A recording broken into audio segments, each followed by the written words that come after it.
Olá a todos, bem-vindos a mais uma edição do ADEC TV, aqui no Leitura em Foco. E hoje será o nosso último programa sobre o livro do pastor Luciano Subirá, Graça Transformadora. Nós estamos aqui com o pastor Saulo, pastor Gilberto, professor Joás. Tudo bem? Tudo bem. Paz do Senhor. Nós paramos no capítulo 14, nós vamos fazer do 14 ao 20 hoje. Isso. É um livro grande, mas hoje nós vamos resumir, né, pastor e professor. Então vamos falar agora nesse primeiro bloco sobre o capítulo 14, 15 e 16. Capítulo 14, liberdade responsável. Capítulo 15, santificação progressiva. E capítulo 16, esforço e dedicação. Vamos lá, pastor Saulo, vamos começar com o senhor? Vamos começar. Vamos falar um pouquinho de liberdade responsável, pastor Saulo. Sim, primeiramente a paz do Senhor para todos, né? Nossos irmãos que estão nos assistindo aí, nos acompanhando ao longo desta jornada, já de 13 capítulos gravados, né? E nesse resumão que faremos hoje, resumindo o restante desse livro, a liberdade responsável.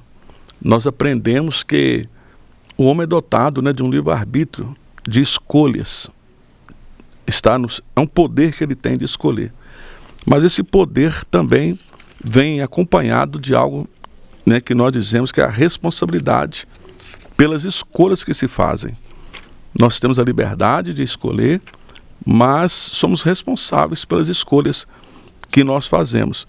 E é isso que esse capítulo vai nos mostrar, que as nossas escolhas elas sempre trarão, né, um resultado, ou positivo ou negativo, e que teremos que responder diante de Deus por causa disso. A graça nos liberta, a graça nos dá essa liberdade, mas não estamos isentos de uma responsabilidade das nossas escolhas, nossas atitudes. É o que aprendemos aí nesse capítulo. E professor Joás, então, na verdade, não dá para tirar de liberdade responsabilidade. É como se fosse um adjetivo. Para ter liberdade tem que ter responsabilidade. Não dá para ter os dois, um separado, né? Com certeza, a liberdade ela só é possível no Criador, né? Então, qualquer um que vive pecando é escravo do pecado. Então, nesse sentido, éramos todos escravos, né? Filhos da desobediência, filhos da ira, escravos vendidos ao pecado, né? Vendidos como escravos, né? Na linguagem de Efésios. E nós, tão pequenos que somos, não temos condições de sermos libertos por nós mesmos, de nos libertarmos, né, dessa escravidão sozinhos, por nossa conta. Então, e esse Deus grandão, né, tão grande como as crianças olhou para nós, mesmo nós sendo pequenininhos assim, né, e Ele mesmo proveu, né, tudo que a gente precisa para a salvação. E aí nós estamos libertos do pecado por causa do que Ele fez para nos libertar do pecado. E agora nós somos livres. Essa liberdade precisa ser exercida com responsabilidade. Somos responsáveis pelas nossas escolhas, pelas consequências das nossas escolhas. Nós devemos ser obedientes àquele que nos libertou. E pastor Gilberto, entrando ainda nessa liberdade responsável, né? Porque hoje liberdade ficou praticamente um conceito de libertinagem. E o que é essa lei do amor dentro dessa liberdade, né? Porque eles pregam só um Deus de amor, só amor, amor. Bom, quando a gente fala dessa lei do amor, a gente vê, vamos falar assim,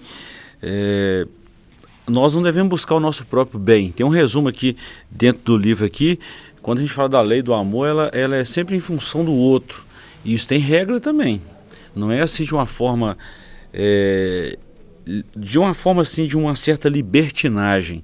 Isso tem um controle, isso tem uma regra, isso tem um parâmetro, isso tem algo que vai regulamentar essa questão, até mesmo dessa responsabilidade atrelada com o passo a passo humano e essa lei do amor. A gente não pode agir com libertinagem quando a gente fala dessa responsabilidade. O amor é um ingrediente que não pode faltar dentro dessa graça transformadora, não pode. Mas ele tem regra, tem limite, tem tempo, tem postura.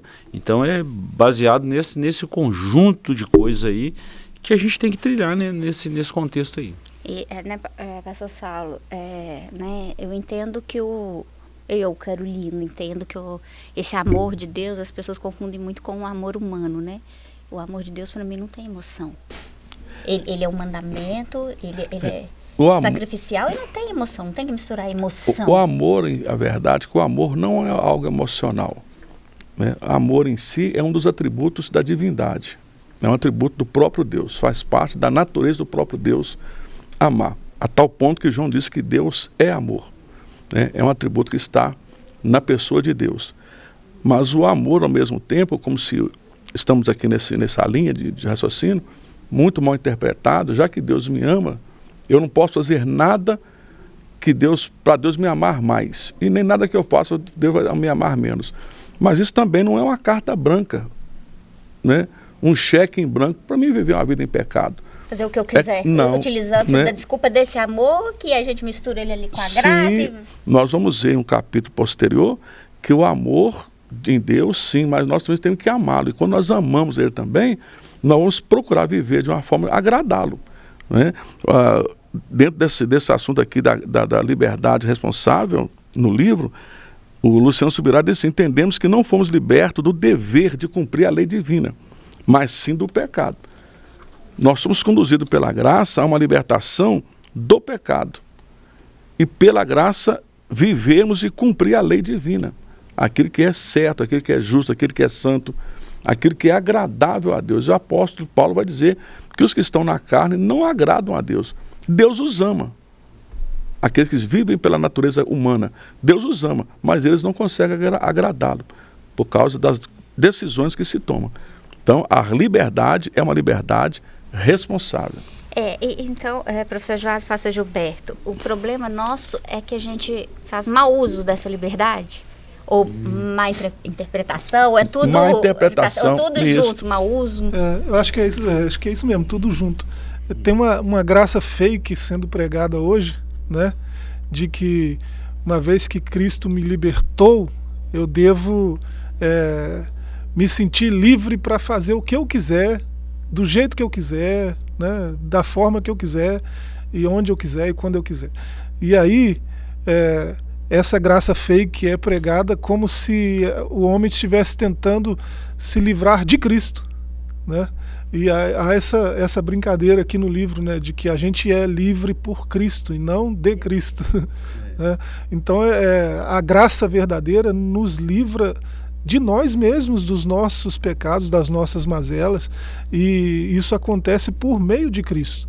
A gente não tem as condições que ele tem para avaliar as coisas à nossa volta e saber se isso vai ser para o nosso bem ou não.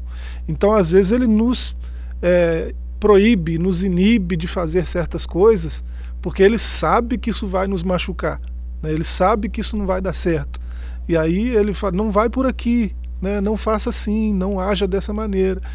Então é uma liberdade, né, que ela está condicionada à obediência a Cristo.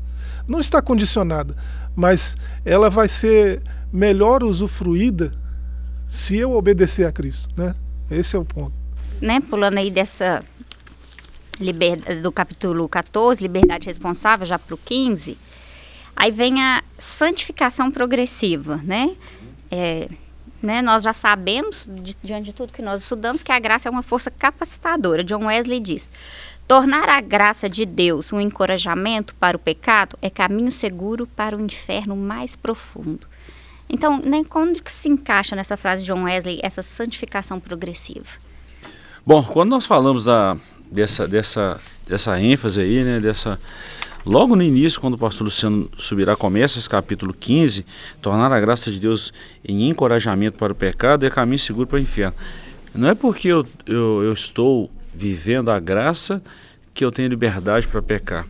Pelo contrário, a santificação ela precisa acontecer na minha vida de forma gradativa. Quando esse capítulo 15 ele trata da santificação progressiva, está falando de um progresso, de uma escalada, de uma coisa paulatina.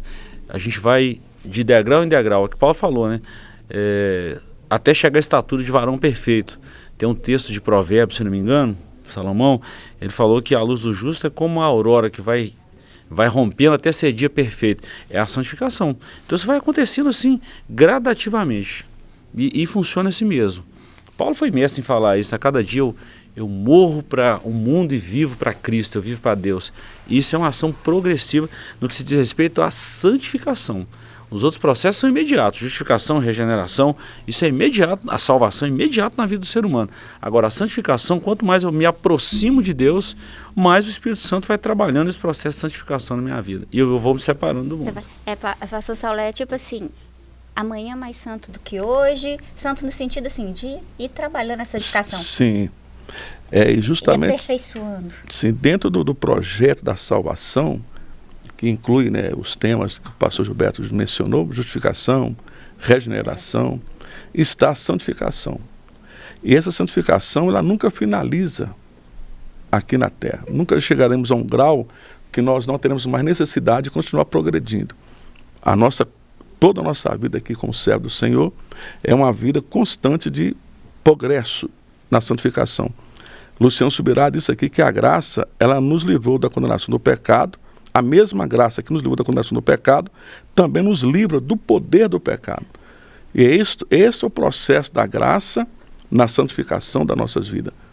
Cada dia nós estamos nos soltando, né? Nos descolando um pouco mais de tudo aquilo que é pecaminoso e desagradável a Deus. Já visto que ninguém consegue, mesmo sendo salvo, alcançar uma perfeição aqui na Terra. Nós vamos progredindo. E Deus sabe que dessa nossa incapacidade. E Ele não exige de nós uma santificação plena e total, imediata. Mas Ele exige que a gente progrida. Que a gente vá crescendo. Paulo disse também, né? O pastor Gilberto citou aí o Provérbios que diz, né? Vai rompendo, vai brilhando, né? Mais e mais até ser dia perfeito. E também a Bíblia diz que nós vamos sendo transformados de glória em glória na mesma imagem, na imagem de Cristo. Então, é um processo contínuo até a finalização na volta de Jesus. Professor Joás, nessa santificação, quando falo de santificação, eu penso muito na palavra exclusividade. Né? Eu sei sim, quando eu vou me santificar agora a Deus, eu tenho que me tornar exclusiva de Deus. Não sei se eu estou errado, você pode me corrigir tranquilamente, né? Mas é como se... Paulo fala, né? Eu tenho que mirar o alvo. Cristo. Eu só olho para Cristo e vou seguindo reto. Aí nessa santificação, o que eu vou fazendo? Eu vou tentando evitar esses desvios do meu alvo. Posso pôr assim? Paulo faz esse tipo de analogia, mas tem a figura que Cristo mesmo propõe, né? Que é onde Luciano Subirá faz a base para esse ensino aqui, né? Mateus 7, Sermão do Monte, gosto demais, né? Ele fala, o próprio Senhor Jesus fala de uma porta extensa que leva a um caminho extenso, e o alvo dessa porta, desse caminho, tem um alvo que é a perdição. E aí, ao mesmo tempo que há uma porta estreita que abre caminho para um caminho estreito, abre passagem para um caminho estreito, e essa porta e esse caminho tem um alvo, que é a vida eterna. Então, a santificação tem esses 3 estágios também, né? Nós fomos salvos, aí ele cita aqui Atos 15:11, né? Nós estamos salvos, 1 Coríntios, né? Capítulo 1:18, e nós seremos salvos, Romanos 5:10. Então tem esses 3 estágios. E aí a santificação, ela acontece nesses termos, né? De uma porta, de um caminho e de um alvo, né? Nós fomos, estamos e seremos. E aí isso fala que há uma coisa que a gente precisa, né, nesse processo todo, que é a perseverança, né? Hagios, né? Hagiazo, né? A gente comenta sobre isso aí até na IBD. Santificar, né? Tornar-se santo, ser santo, envolve separação, né? Isso por definição. Santidade, por definição, é se separar, né? Deus exigiu isso dos sacerdotes, exigiu isso dos profetas, né? Quando vocês forem capazes de fazer distinção entre o bem e o mal, entre o ímpio e o profano, entre o santo e o profano, entre o ímpio e o justo, né? Quando vocês puderem fazer esse tipo de separação, aí sim, né? Aí vocês estão no lugar que eu quero que vocês estejam, né? Falando a sacerdotes, a gente que fala por ele e que fala com ele, né? Então o caminho de santificação para nós funciona assim também. A entrada para esse caminho, ela é apertada, né? E a gente precisa fazer essa escolha, né? Do caminho difícil, da porta apertada, né? E essa escolha deve ser constante, deve ser perseverante. E pastor Saulo, pastor Gilberto, quando a gente fala de santificação progressiva, também o professor Joás, lógico que nós estamos em santificação, né? Aquilo que o pastor Saulo falou, né? A gente vai se santificando um dia mais do que o outro, vamos tentando melhorar, né? Como pessoas, nos tornando mais e mais a imagem de Cristo. Mas por que, né? E se a gente continuar mirando o alvo, Cristo, nós vamos, né, ter uma glorificação futura. E por que o nosso corpo precisa dessa glorificação futura? Para a gente encerrar o capítulo 15. Porque essa forma de encerrar, né, esse processo é só quando este corpo deixar de ser o que ele é. Uma natureza caída, possuir uma natureza caída. E somente uma transformação radical operada por Deus, como vai acontecer na ressurreição dos mortos salvos, e na transformação dos vivos daquele dia, é que vai tirar de nós essa tendência para o mal. Essa corrupção herdada de Adão. Isso, enquanto não houver essa transformação, nós não estaremos livres dessa natureza pecaminosa. O Joás foi muito, né, feliz na sua colocação dessa palavra de Jesus, que está muito bem colocado no livro. Esse caminho é uma caminhada, é um desenvolvimento ao longo de toda a nossa jornada cristã. Justamente porque o nosso corpo ainda tem nele a sua tendência a amar. Porque ao nos convertermos, se o nosso corpo perdesse essa natureza caída, nós já estaremos santificados, plenamente santificados. Mas por ainda possuirmos uma natureza caída, temos que estar lutando contra ele. Paulo vai expressar isso na carta dos Romanos, né? Capítulo 6, capítulo 7 de Romanos, e ele vai até citar, né? O bem que eu quero fazer, eu não consigo fazer. E o mal que eu não quero é esse que eu faço. Miserável homem que sou, quem vai me livrar do corpo desta morte?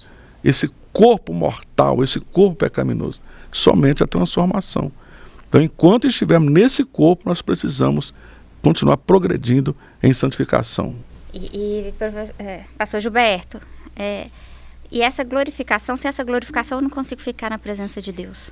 A glorificação é o estágio final, né? Vamos falar assim, depois que tudo concluir na nossa vida terrena, vamos falar assim, que seja depois da morte ou no arrebatamento da igreja, é a glorificação, é o estágio final dos crentes em Jesus. Então, o nosso alvo, o nosso foco precisa ser lá. Então, enquanto nós estivermos caminhando, vai passar por essas dificuldades, esses altos e baixos da vida. Só fechando aqui, corroborando com o que o pastor Saulo falou ali, sobre essa necessidade de santificação, eu me lembro de uma fala de Martinho Lutero. É muito engraçado quando a gente lembra disso. Ele falou que pensou que o velho homem morria no batismo, mas ele descobriu que o miserável sabia nadar. Então, é uma luta constante. Quando tiver aqui o processo de santificação, ele precisa ser gradativo e numa escalada de subida.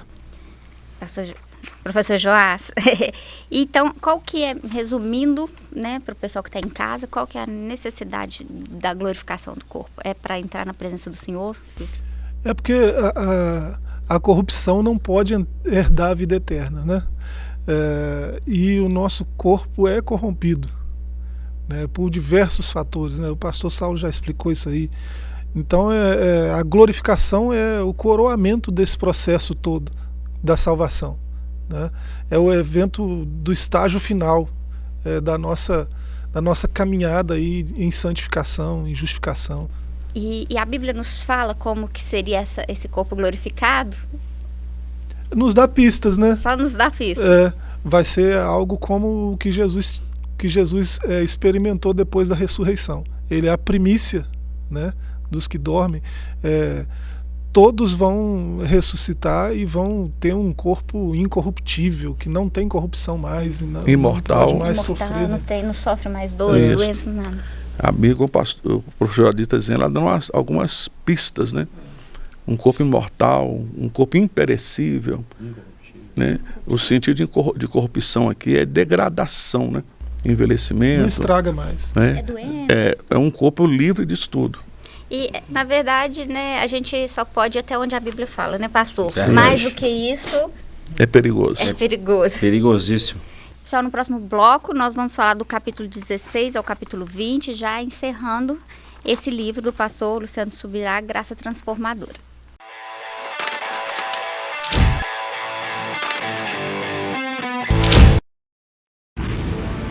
Seja bem-vindo ao novo site da Assembleia de Deus Caratinga. Agora ele está completo para você acompanhar bem de perto tudo sobre nossa igreja. Nele você encontra um pouco de nossa história, onde nós estamos, nossos horários de cultos e endereços de nossas filiais. E ainda você poderá fazer seu pedido de oração, sua contribuição, acompanhar nossas notícias, entrar em contato conosco e muito mais. Mais uma forma de você acompanhar tudo o que acontece na Assembleia de Deus Caratinga, de onde você estiver. Acesse agora assembleiadedeuscaratinga.org. Uma verdadeira história de fé, renúncia, desafios e conquistas. Você irá se emocionar e extrair lições extraordinárias da biografia de um dos mais expressivos líderes do movimento pentecostal no estado de Minas Gerais. Recomendada por influentes líderes cristãos. Adquira agora mesmo Ari Coelho, um legado de fé, e descubra detalhes de uma história de vida que pode transformar a sua. Um produto com a qualidade CPAD.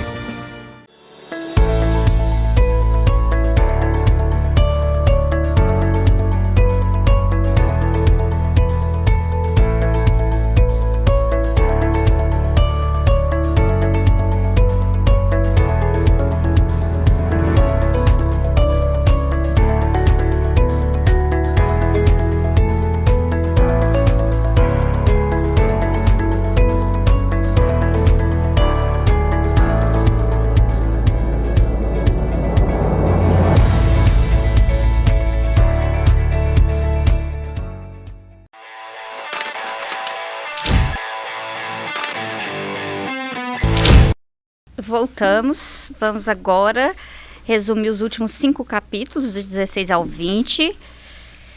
Pastor Saulo, vamos falar agora do capítulo 16 e do capítulo 17. Esforço e dedicação, 16 e 17, boas obras, né?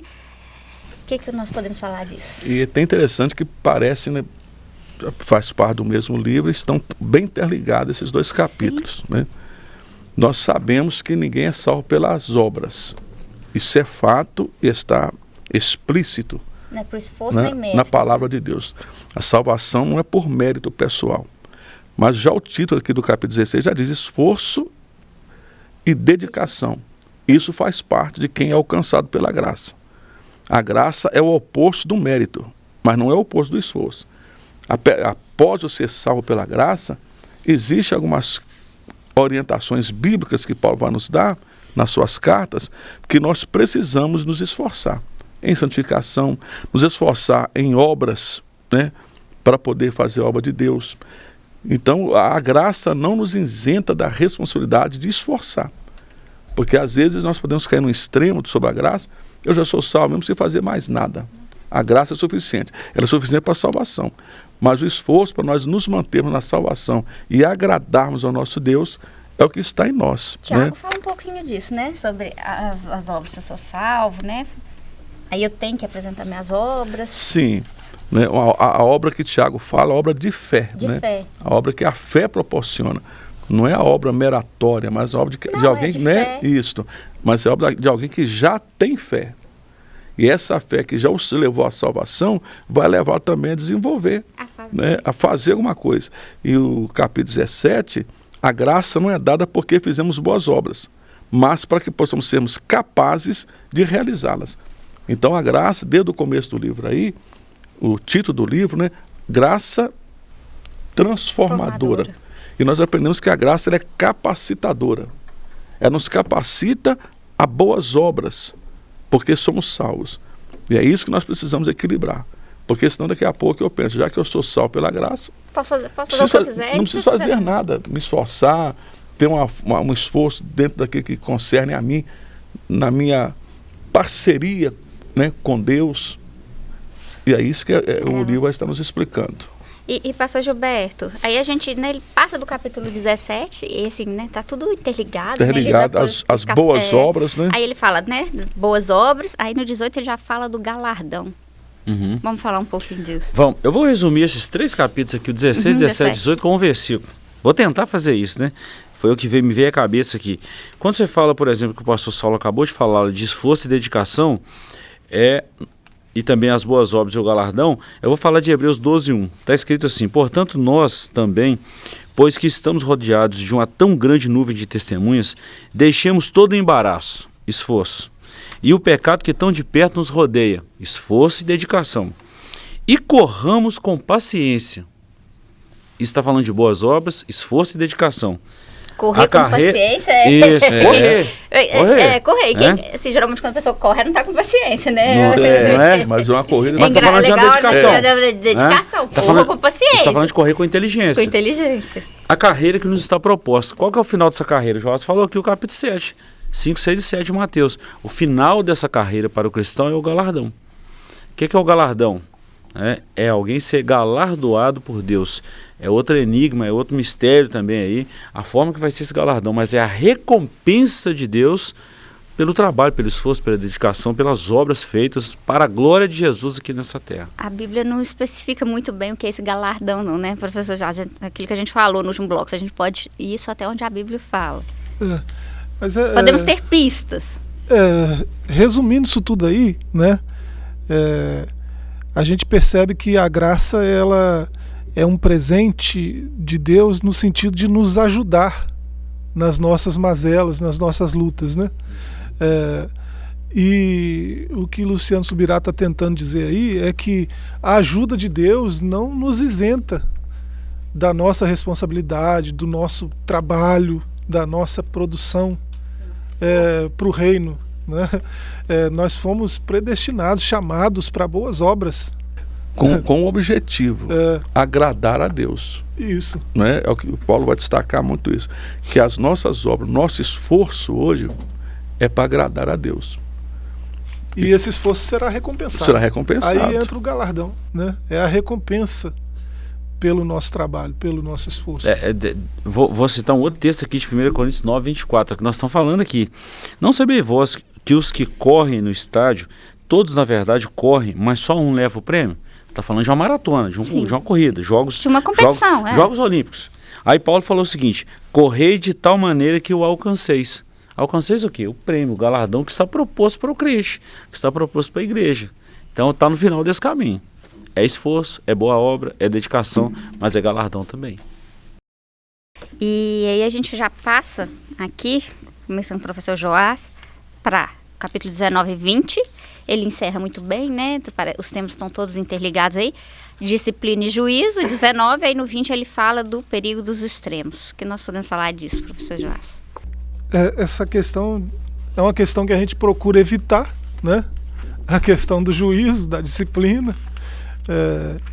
E aí, procurando evitar isso, as formas que nós encontramos de evitar é indo para os extremos, né?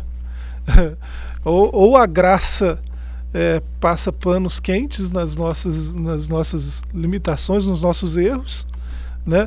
Ou a graça manda todos os pecadores, né, para o inferno, porque isso aqui é justo. A gente tentando lidar com esse tema que a gente procura evitar, que é a disciplina e o juízo, a gente acaba caindo nos extremos, né? E aí o perigo dos extremos é esse, né? Às vezes a gente não encontra na Escritura respaldo para essas coisas, que são fruto de imaginação nossa às vezes, né? Deus disciplina aqueles que Ele ama, é o que está escrito aí, né? É citado aqui a passagem de Mateus 18, uma instrução do Senhor, né? Quando alguém pecar contra mim, eu procurar resolver isso entre eu e ele. Aí não resolveu, né? Aí chama testemunha. Aí não resolveu, né? Vai progredindo assim, né? A busca buscando do conserto, a resolução, né? Né? Buscando resolver a questão, né? Então a disciplina é necessária nesse sentido. A disciplina é para corrigir rota, é para trazer de volta para o caminho, né? A disciplina e o juízo de Deus são para isso. E a disciplina é para quem é filho, né? Aqueles que ele ama como filhos, aqueles, né? Que são adotados como filhos estão debaixo de uma disciplina do Senhor quando necessário. Porque não tem jeito também de tirar a palavra disciplina do amor, né? Quem ama corrige a disciplina. Exatamente. Um pai que ama o filho vai corrigi-lo, discipliná-lo para o seu próprio bem. E a própria Bíblia diz que quem é disciplinado no momento não vê nenhum proveito nisso, né? Não é um aproveitamento, mas depois ele vai entender. Nós, hoje adultos, nos lembramos quando as nossas mães nos disciplinavam. Qual filho que a mãe está disciplinando ou o pai está disciplinando que vai se sentir satisfeito com isso? Nenhum de nós. Mas hoje, olhando para trás, a gente vê que tudo que a mãe disciplinou, o pai disciplinou, foi para o nosso próprio bem.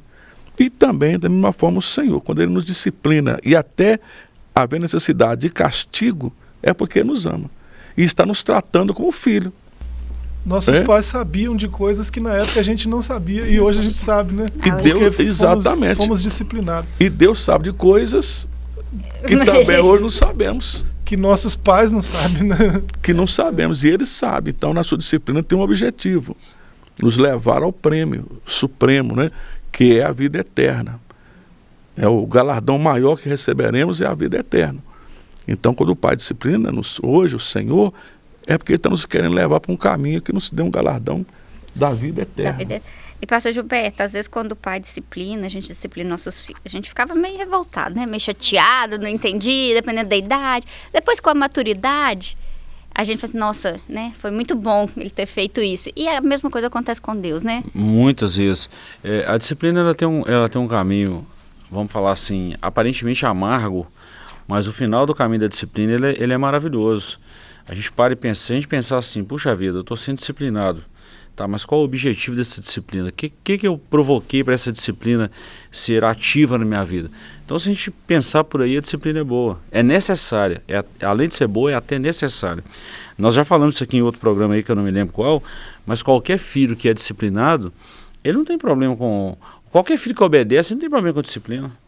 Por exemplo, se nós obedecemos às autoridades constituídas por Deus, até mesmo as autoridades ordenadas por Ele, né?